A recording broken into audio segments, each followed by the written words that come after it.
ಆತ್ಮೀಯ H16 news ಅರ್ಥಾತ್ ಹೇ ಸೀತಾರಾಮ್ಗೆ ಸ್ವಾಗತ. ನಾನು ನಿಮ್ಮವ MI ಅಥವಾ ಮಲ್ಲಪ್ಪ ಜೋತಾವ.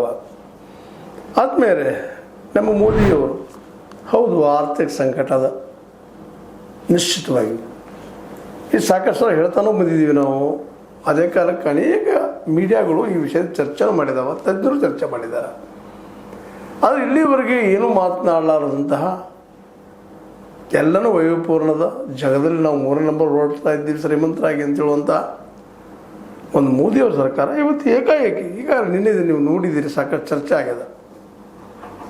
ಖರ್ಚು ಕಡಿಮೆ ಮಾಡಿರಿ, ಹೆಚ್ಚು ಮಾಡಲಿಕ್ಕೆ ಹೋಗಬೇಡ್ರಿ. ಕಾರ್ಗಳು ಉಪಯೋಗ ಮಾಡೋರು ಬಸ್ನಲ್ಲಿ ಹೋಗ್ರಿ, ಸಾರ್ವಜನಿಕ ಮೆಟ್ರೋ ಉಪಯೋಗ ಮಾಡಿರಿ, ಆದಷ್ಟು ಕಡಿಮೆ ಖರ್ಚು ಮಾಡಲಿ ಬೋಧನೆ ಮಾಡ್ತಾಯಿದ್ರು. ನೀವು ನೋಡಿದ್ದೀರಿ ಅದನ್ನು.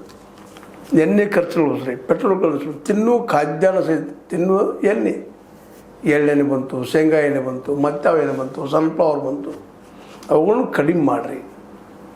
ಯಾಕಂದರೆ ವಿದೇಶಿ ಮುದ್ರಾ ಅಂದರೆ ಮತ್ತೊಂದು ದೇಶಕ್ಕೆ ನಾವು ಹಣವನ್ನು ಕೊಡಬೇಕಾಗ್ತದೆ ಡಾಲರ್ ರೂಪದಲ್ಲೇ. ಅದಕ್ಕೆ ಈ ಖರ್ಚುಗಳು ಕಡಿಮೆ ಮಾಡಿದರೆ ಉಳಿತದೆ ದುಡ್ಡ. ಮತ್ತು ಬಂಗಾರ ಹೆಚ್ಚು ಖರೀದಿ ಮಾಡಬೇಡ್ರಿ. ಇವೆಲ್ಲ ಸರಿ ಕೊಡೋರು. ಸಿಂಪಲ್ ಲೈಫ್, ಹೈ ಥಿಂಕಿಂಗ್ ಅಂತೇಳಿ ಶಾಸ್ತ್ರೀಜಿ ಅವರು ಹೇಳಿದಾಗ ಅದಕ್ಕೊಂದು ಮಹತ್ವ ಬಂದಿತ್ತು. ಆದರೆ ನಮ್ಮ ಮೋದಿಯವರು ಹೇಳಿದಾಗ ಹೆಚ್ಚಿನ ಮಹತ್ವ ಬರಲಾರ್ದು ಟೀಕೆಗೆ ಒಳಗಾಗ್ತಾ ಇದೆ. ಯಾಕಂತಂದ್ರೆ ಸ್ವತಃ ನಮ್ಮ ರಾಹುಲ್ ಗಾಂಧಿ ಅವರು ಹೇಳ್ತಾ ಇದ್ದಾರೆ, ಇದು ಯಾರಿಗೆ ಹೇಳ್ತಾ ಇದ್ದೀರಿ ನೀವು ಅಂತೇಳಿ.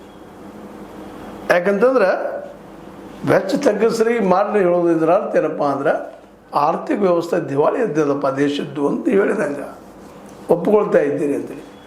ಅದಕ್ಕೆ ಕ್ಲಿಯರೆನ್ಸ್ ಕೊಡೋ ಸಲುವಾಗಿ ಮತ್ತೆ ನಿನ್ನೆ ಮೀಟಿಂಗ್ ಕರೆದ